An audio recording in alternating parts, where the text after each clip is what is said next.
Jornal Câmara dos Deputados. Debatedores criticam tempo maior de internação para jovem infrator. Câmara inclui atendimento de paralisia neuromuscular no SUS. Deputados divergem sobre geração de empregos com a terceirização. Boa noite. Celso Pancera, do PMDB Fluminense, afirma que o combate ao desemprego exige medidas macroeconômicas, como a política de conteúdo local para proteger as indústrias naval e de petróleo. Ele acrescenta que a lei da terceirização, recém-sancionada, não prevê a responsabilidade solidária de quem contrata as empresas, o que garantiria o direito dos trabalhadores. Na opinião de Edmilson Rodrigues, do PSOL do Pará, um dos maiores problemas da terceirização é a responsabilidade subsidiária, pois, segundo o deputado explicou, os trabalhadores terão que recorrer à justiça para receber os direitos, caso a empresa terceirizada entre em falência. Ele avalia que a lei contribui com o processo de escravização do trabalhador. Já para Newton Cardoso Júnior, do PMDB de Minas Gerais, a lei da terceirização vai retomar a geração de empregos no Brasil. O parlamentar ressalta que o país já contabiliza mais de 12 milhões de desempregados e que a terceirização, no seu entendimento, vai ajudar a ampliar o mercado de trabalho. Trabalho. Tramita na Câmara projeto de Nelson Pellegrino, do PT da Bahia, que obriga as empresas terceirizadas a comprovar o pagamento do FGTS e a depositar o aviso prévio, o 13º, 1/3 das férias e todos os direitos trabalhistas. De acordo com o parlamentar, a proposta já é conhecida como Lei Anticalote.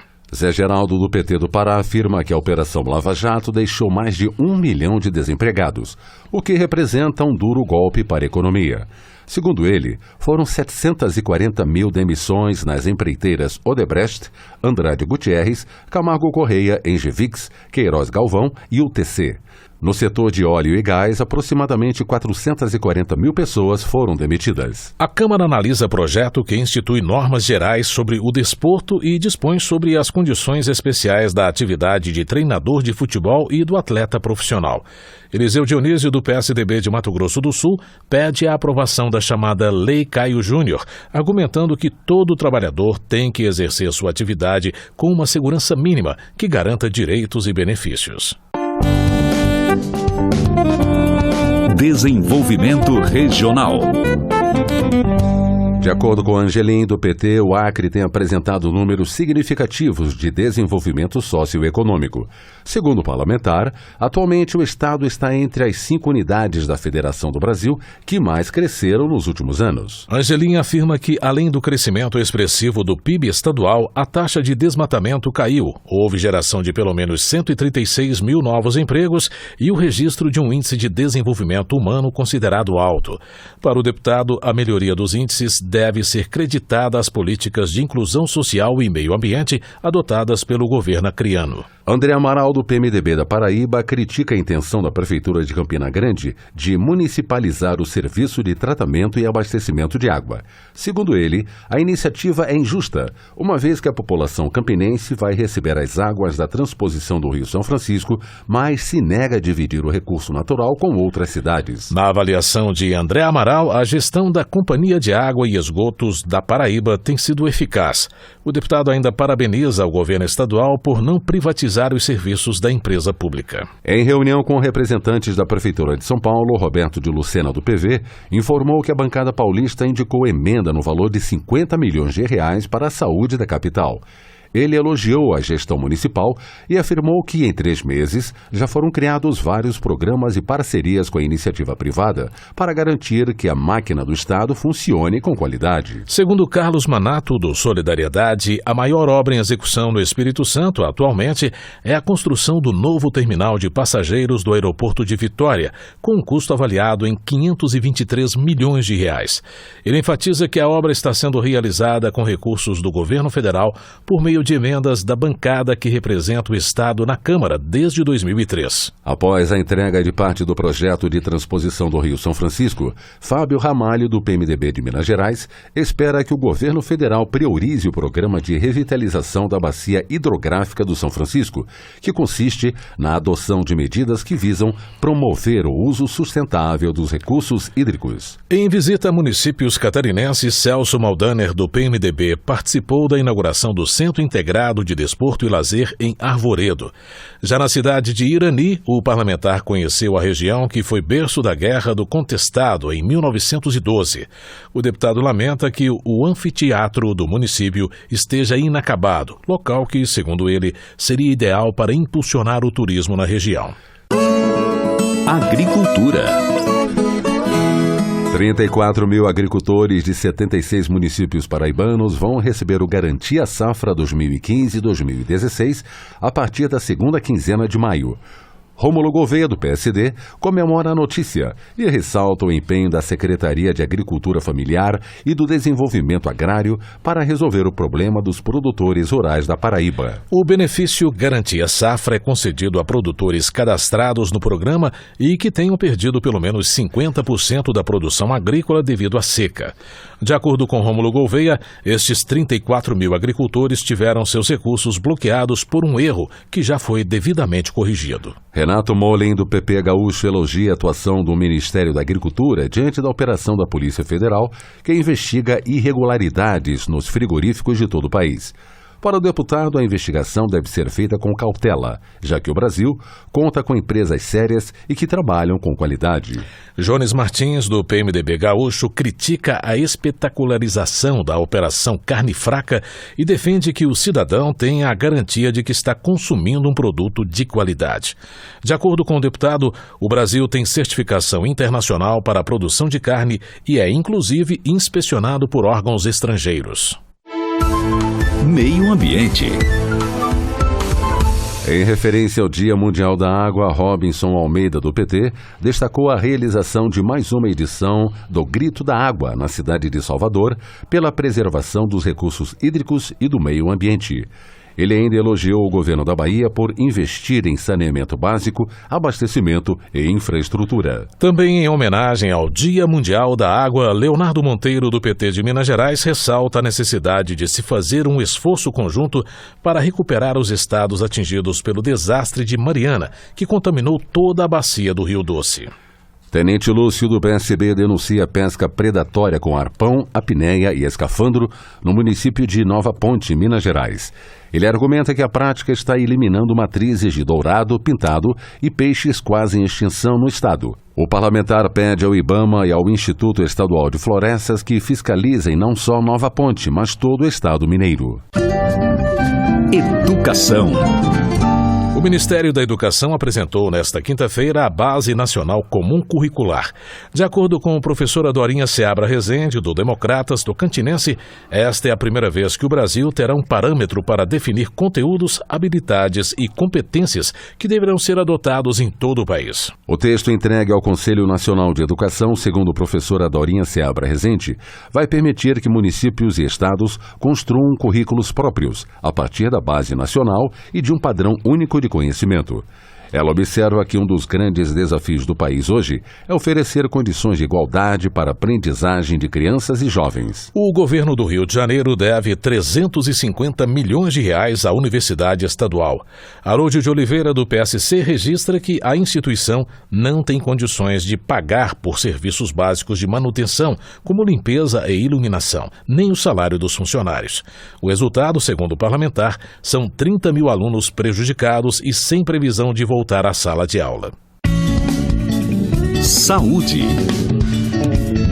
A Comissão de Constituição e Justiça e de Cidadania da Câmara aprovou proposta que assegura o atendimento de pessoas com paralisia motora decorrente de doenças neuromusculares pelo Sistema Único de Saúde. Saiba mais sobre a proposta que segue para análise no Senado na reportagem da Rádio Câmara. Pelo texto aprovado, esses pacientes receberão do SUS medicamentos e equipamentos essenciais para sua sobrevivência, incluindo os destinados ao tratamento de doenças relacionadas a essa condição.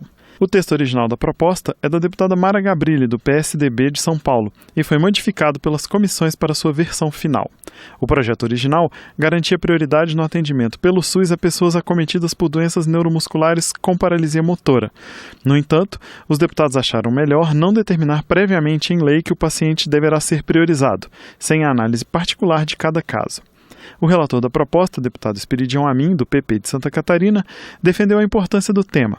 Para ele, ainda que muitas vezes o direito à saúde nesses casos termine na justiça, é importante proteger essas pessoas. O projeto tem essa ineficácia genérica que acompanha a nossa legislação, inclusive a constitucional. E os remédios possíveis são, primeiro, o remédio jurídico, não apenas para a entrega de medicamentos, mas para procedimentos e terapias que devem ser disponibilizados e às vezes não são, ou muitas vezes não são. Mas o projeto segue a regra da casa de criar o direito e permitir que, quer administrativamente, quer judicialmente, a pessoa possa mobilizar recursos. Como foi aprovado em caráter conclusivo, o projeto já está aprovado pela Câmara e segue para análise do Senado. Da Rádio Câmara de Brasília, Marcelo Larcher. Previdência. Alan Rick, do PRB do Acre, apresentou emenda à proposta de reforma da Previdência que está sendo analisada na Câmara para, segundo ele, evitar distorções e brechas legais que possam surgir depois da implementação das novas regras. Alan Rick explica que a emenda visa obrigar o cumprimento do teto constitucional para o pagamento dos ministros do Supremo e acabar com os supersalários. O parlamentar entende que o exemplo deve começar pelos três poderes, não apenas nos tribunais, mas também nos órgãos do Executivo e do Legislativo. A possibilidade da reforma da Previdência acabar com as isenções fiscais para entidades filantrópicas gera polêmica entre os deputados. Pastor Eurico, do PHS de Pernambuco, por exemplo, afirma que as entidades realizam um trabalho importante na área social e da saúde e devem contar com incentivos para se manterem. Bacelar, do PTN da Bahia, observa que, com o objetivo de diminuir a pressão contra a reforma da Previdência, o governo anunciou a retirada de servidores públicos estaduais e municipais da proposta para uma futura regulamentação. No entanto, o deputado considera que a medida prejudica ainda mais trabalhadores porque vai dividir as categorias profissionais. Eduardo Bolsonaro, do PSC de São Paulo, lamenta que um site de notícias tenha questionado a capacidade do secretário executivo do Ministério da Agricultura apenas por ele ser coronel da Polícia Militar. Segundo o deputado, o gestor é uma pessoa preparada e respeitada e esse tipo de crítica não contribui com o debate democrático. Política. Ao defender uma reforma política que melhore o sistema eleitoral para 2018, Afonso Mota, do PDT gaúcho, acredita na possibilidade de aprovar uma alternativa transitória. O parlamentar argumenta que o novo sistema deve servir de parâmetro para que o Congresso qualifique ainda mais o processo eleitoral. O Brasil é um dos 29 países que tem direito a voz e voto no Conselho Consultivo do Tratado da Antártida.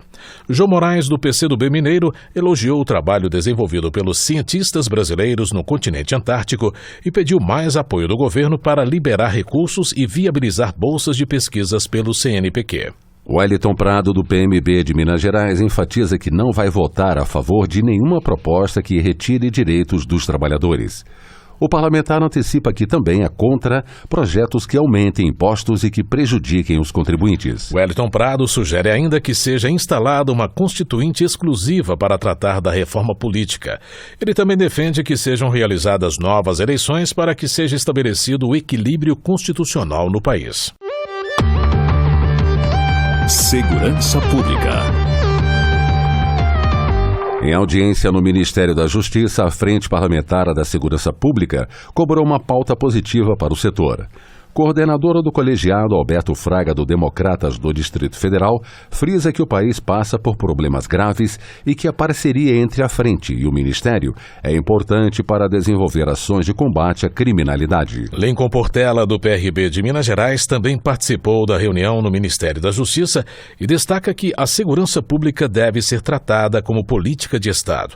Além disso, o parlamentar citou a necessidade de adotar medidas que coíbam o roubo de cargas nas estradas brasileiras. Ao avaliar a segurança pública como prioridade em qualquer gestão, Ricardo Izara, do PP, demonstra preocupação com o déficit de 9 mil policiais civis no estado de São Paulo.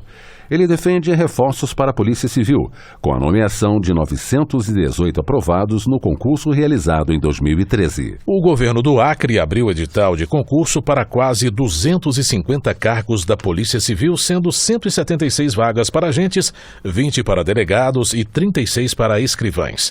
Além disso, De acordo com Léo de Brito, do PT, houve a contratação de 250 policiais militares. O deputado destaca a luta do governo acreano para melhorar a segurança pública no estado. Delegado Edson Moreira, do PR de Minas Gerais, cobra mais empenho de todos os parlamentares na busca de uma solução para a crise de segurança pública no Brasil. O parlamentar pondera que a criminalidade não será reduzida enquanto as causas do problema não forem enfrentadas. Sandro Alex, do PSD do Paraná, defende a implantação de uma base de operações do Grupamento Aeropolicial e Resgate Aéreo em Ponta Grossa. Segundo ele, seriam feitos não só atendimentos de saúde, como também de segurança, no apoio tático à equipe de solo, de defesa civil, em caso de catástrofes na região dos Campos Gerais e ainda de proteção ambiental em caso de incêndio. Representantes de servidores de centros de internação de adolescentes infratores classificaram o sistema de ressocialização do Brasil como caótico. Eles participaram de audiência pública da comissão especial que analisa a revisão do Estatuto da Criança e do Adolescente. A reportagem da Rádio Câmara acompanhou o debate e traz mais informações sobre o assunto. Uma das medidas analisadas é o aumento do período de internação de 3 para 10 anos em caso de crimes hediondos, como previsto em um dos 53 projetos analisados pela comissão. De acordo com representantes dos funcionários, se isso for aprovado, será preciso construir mais centros de internação e contratar mais funcionários, entre outras providências. Hoje, um adolescente infrator pode ser mantido em uma unidade socioeducativa por 3 anos, até os 21 anos de idade. O aumento do período de internação para 10 anos poderia fazer com que o infrator permanecesse nos centros até os 28. Em São Paulo, por exemplo, estado que reúne metade dos 20 mil adolescentes infratores do país, o aumento do período de internação acarretaria a necessidade de dobrar ou triplicar o número de unidades, de acordo com Aldo Damião, presidente do Sindicato dos Servidores do Sistema de Socioeducação Paulista. No atual situação de hoje, nós precisaremos pelo menos dobrar a quantidade de centros para que nós pudéssemos separar os adolescentes. Adolescente com mais periculosidade e adolescente iniciante, certo? Evidente que se nós trouxermos mais esse pessoal de maior idade conosco, nós vamos precisar dobrar e talvez quadriplicar a quantidade de centros, porque vamos ter que separar por idade também, né, para poder fazer um trabalho da socioeducação, para ela poder funcionar, que nós temos uma socioeducação falida no país. Essa é uma realidade nua e crua. Para Cristiano Torres, presidente do Conselho Nacional, que reúne entidades representativas dos funcionários, aumentar o período de internação sem medidas complementares vai piorar o problema. Além do aumento da infraestrutura física e do número de funcionários, Torres sugeriu 2 medidas: a inclusão dos servidores do sistema na lista de carreiras típicas de Estado e a adoção de uma lei de execução penal voltada para o cumprimento de pena de adolescentes infratores. Caso contrário, segundo ele, seria o caos. Seria o caos. Aumentar o tempo de medida socioeducativa da forma que o sistema socioeducativo está hoje seria o caos. Para que isso acontecesse, ele tinha que vir acompanhado da inclusão dos servidores do sistema socioeducativo no artigo 144 da Constituição, transformando-o em atividade típica de Estado, juntamente com o Código Penal Juvenil, juntamente com a Lei de Execuções Penais Juvenis, ou seja, teria que começar o sistema socioeducativo do zero, que é o que nós estamos querendo. O relator da comissão especial, deputado Aliel Machado, da Rede do Paraná, não quis antecipar se vai ou não prever o aumento da internação no relatório final, mas questionou o aumento da punição e cobrou o cumprimento das medidas preventivas previstas no Estatuto da Criança e do Adolescente. O projeto original prevê um aumento do tempo de internação para até 10 anos, mas os especialistas e o próprio legislador na criação do Estatuto da Criança e do Adolescente deixaram muito claro e muito explícito que esse é o momento de desenvolvimento do ser humano. Então nós não podemos achar que apenas uma medida de punição vai resolver um problema de violência, um problema que foi criado pela própria sociedade. Antes de Aliel Machado, a comissão especial teve como relator o deputado Carlos Sampaio, do PSDB de São Paulo, que sugeriu o aumento do período de internação de adolescentes para casos de crimes hediondos de 3 para 8 anos. O relatório não chegou a ser votado. Aliel Machado pretende apresentar ainda este mês o relatório final do projeto. Da Rádio Câmara de Brasília, Antônio Vital. Termina aqui o Jornal Câmara dos Deputados. Boa noite. A você uma ótima noite, um bom final de semana. A gente volta segunda-feira. Voz do Brasil. De segunda a sexta, às 19 horas. Boa noite.